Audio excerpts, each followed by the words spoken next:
अरब में एक बार फिर बारूदी बवंडर उठने वाला है। पश्चिमी एशिया में एक बार फिर गोला बारूद के धमाके सुनाई दे सकते हैं, क्योंकि अमेरिका ईरान के बीच एक बार फिर युद्ध की आशंका तेज हो गई है। बीजिंग से लौटने के बाद राष्ट्रपति ट्रंप नए सिरे से हमले की रणनीति बना रहे हैं। तैयारी ईरान में ग्राउंड ऑपरेशन की भी है। नेतन्याहू ने भी ईरान के ऊर्जा ठिकानों पर अटैक का ऐलान कर दिया है। इस वक्त की बड़ी खबर, ईरान में ग्राउंड ऑपरेशन कर सकता है अमेरिका। जरूरी हुआ तो ईरान में घुसकर ऑपरेशन करेंगे। ईरान के एटमी प्रोग्राम पर ट्रंप ने बयान दिया है, न्यूक्लियर डस्ट के लिए ईरान में हम घुसेंगे। अमेरिकी मीडिया के हवाले से ये बड़ी खबर सामने आई है। तो क्या ईरान में ग्राउंड ऑपरेशन होगा? ट्रंप की 5 बड़ी चेतावनी क्या है? पहला, ईरान का न्यूक्लियर डस्ट लेकर रहेंगे। दूसरा, न्यूक्लियर डस्ट हटाने के लिए ईरान में हम घुसेंगे। किसी भी वक्त ईरान में ग्राउंड ऑपरेशन शुरू हो सकता है। न्यूक्लियर डस्ट हटाने के लिए हमारे पास सभी उपकरण मौजूद हैं, कहा है डोनाल्ड ट्रंप ने। ईरान जंग हारेगा, हमें खतरा नहीं रहेगा, ये भी साफ किया। तो मिडिल ईस्ट में बारूद बिछ चुका है और चिंगारी सुलगने की देर है।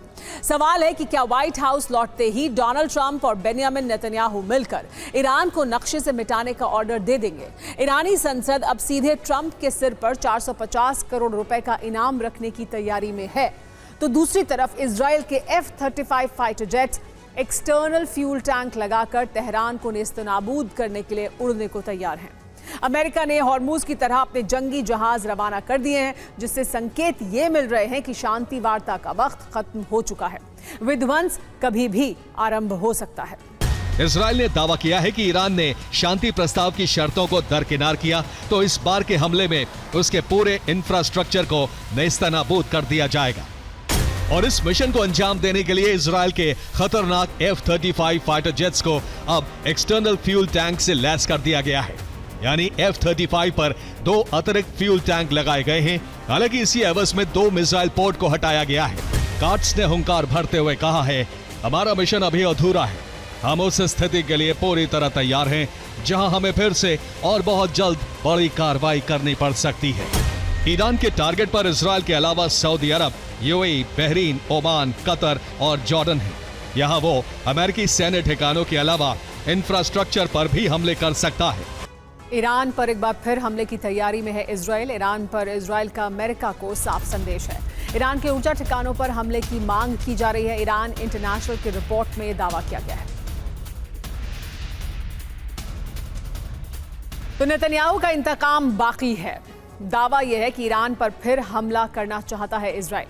अमेरिका के साथ मिलकर अहम ठिकानों पर प्रहार करेगा। इजराइल ने अमेरिका को ईरान पर अटैक का प्लान भेजा है। ऊर्जा ठिकानों पर सीमित और सटीक हमले की योजना है। इजराइल की रणनीति क्या है, समझिए। कूटनीति ज्यादा काम नहीं कर रही है, सैन्य विकल्प भी जरूरी है, ये मानना है इजराइल का। दबाव बनाकर न्यूक्लियर प्रोग्राम छोड़ने को मजबूर करना भी उसके उद्देश्य में शामिल है।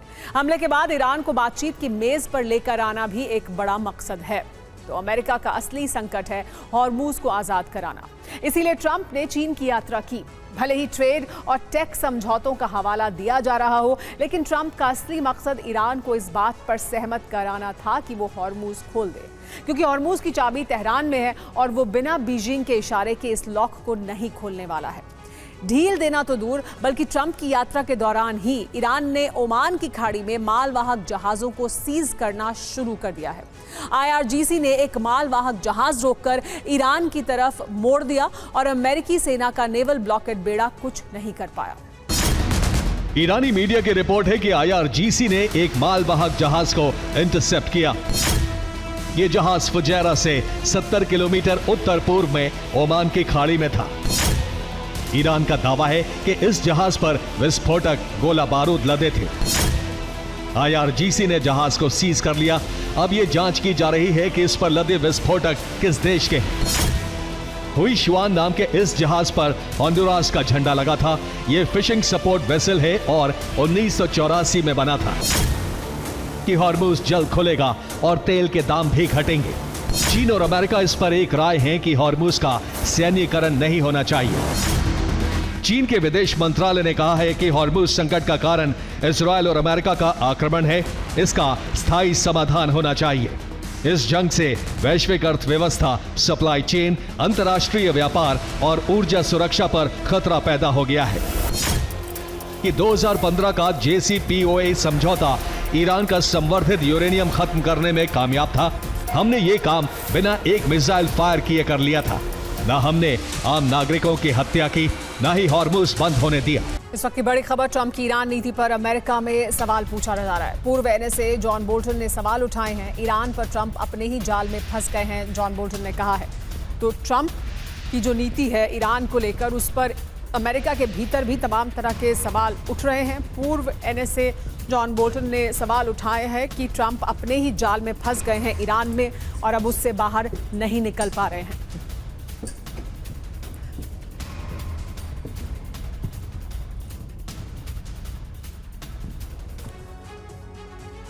तो क्या वाकई ईरान युद्ध में फंस गए हैं ट्रंप?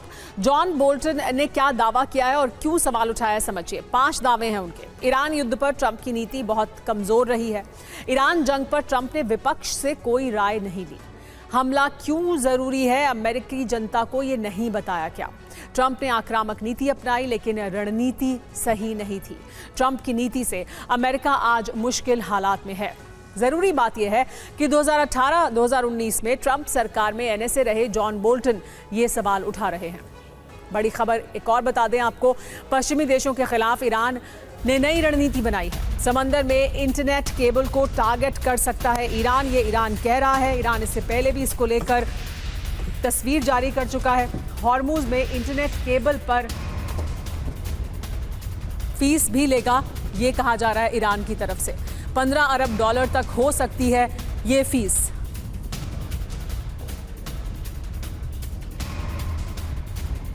तो देखिए, $15 अरब तक फीस वसूल सकता है। इससे पहले भी तस्वीर जारी की थी ईरान ने और बताया था कि कैसे ये भी उसके निशाने पर हो सकते हैं।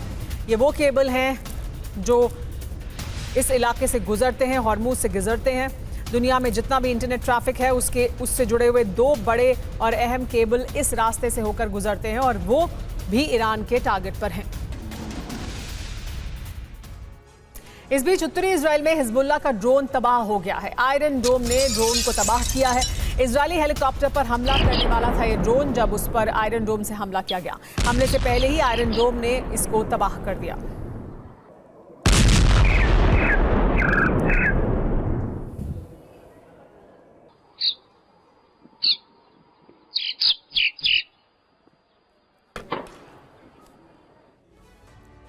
दक्षिण लेबनान में हिजबुल्लाह एक्टिव है। इजरायली बुलडोजर को यहां निशाना बनाया है। एफपीवी ड्रोन के जरिए बुलडोजर पर हमला किया गया।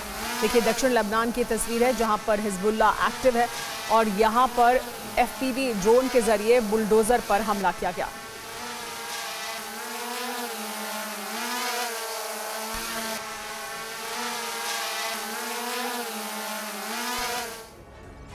एक और बड़ी खबर, जॉर्डन की सीमा पर इजरायली डिफेंस फोर्स ने युद्धाभ्यास किया है। युद्धाभ्यास का नाम सल्फर एंड फायर। आईडीएफ की 2 डिवीजन ने इसमें हिस्सा लिया। ड्रिल में स्पेशल फोर्स भी शामिल थी। युद्धाभ्यास का नाम था सल्फर एंड फायर। इस पूरे युद्धाभ्यास में, इस ड्रिल में स्पेशल फोर्स भी शामिल हुई थी। बताया ये जा रहा है कि इजरायली डिफेंस फोर्स की 2 डिवीजन इस युद्धाभ्यास में शामिल थी। लेकिन जंग के भी कुछ नियम होते हैं। जब विनाश का भूत सिर पर सवार हो जाए तो नियम मलबे में तब्दील हो जाते हैं और उसूलों का सरेआम कत्ल कर दिया जाता है। बेन्यामिन अब लेबनान में इसी तरह की तबाही कर रहे हैं। फॉस्फोरस बॉम्ब से हमले करके बता दिया है कि लेबनान अब दूसरा गाजा बनने जा रहा है। दरअसल फॉस्फोरस बम अंतर्राष्ट्रीय स्तर पर पूरी तरह प्रतिबंधित है। फॉस्फोरस बम हड्डियां तक पिघला देता है। रूस भी यूक्रेन में इनका इस्तेमाल कर चुका है। दक्षिणी लेबनान के आसमान से रात के अंधेरे में जो सफेद रोशनी गिरती दिखाई दे रही है वो कोई आतिशबाजी नहीं है, वो मौत का दूसरा नाम व्हाइट फॉस्फोरस है।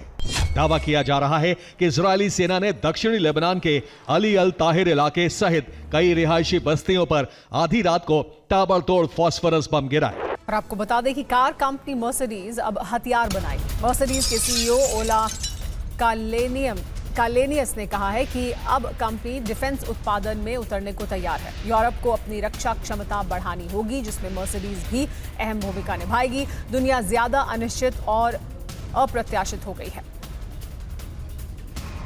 तो अब मर्सिडीज सिर्फ कार नहीं बनाएगी, बल्कि मर्सिडीज अब हथियारों की दुनिया में भी उतरेगी, क्योंकि इसको लेकर एक बड़ा बयान मर्सिडीज के सीईओ के द्वारा दिया गया। उन्होंने कहा है दुनिया ज्यादा अनिश्चित और अप्रत्याशित हो गई है। कार कंपनी मर्सिडीज अब हथियार बनाने की रेस में भी उतरने वाली है। तो मर्सिडीज बनाएगी हथियार। कंपनी के सीईओ ने क्या कहा है जान लीजिए। दुनिया पहले से ज्यादा अनिश्चित है। यूरोप को अपनी रक्षा क्षमता बढ़ानी होगी। हम सकारात्मक भूमिका निभाने के लिए तैयार हैं। कंपनी रक्षा उत्पादन में उतरने के लिए तैयार है। जरूरी बातें क्या हैं समझिए। मर्सिडीज बेंज अभी भी डिफेंस टेक ट्रक बनाती है। दुनिया भर में ऑफ रोड सैन्य वाहन की सप्लाई भी करती है। उसका इतिहास क्या है जानिए। दूसरे विश्व युद्ध में कंपनी ने जर्मनी के लिए हथियार बनाए थे। एयरक्राफ्ट इंजन, सैन्य ट्रक, गोला बारूद का उत्पादन किया था और अब एक बार फिर यह करने के लिए तैयार है।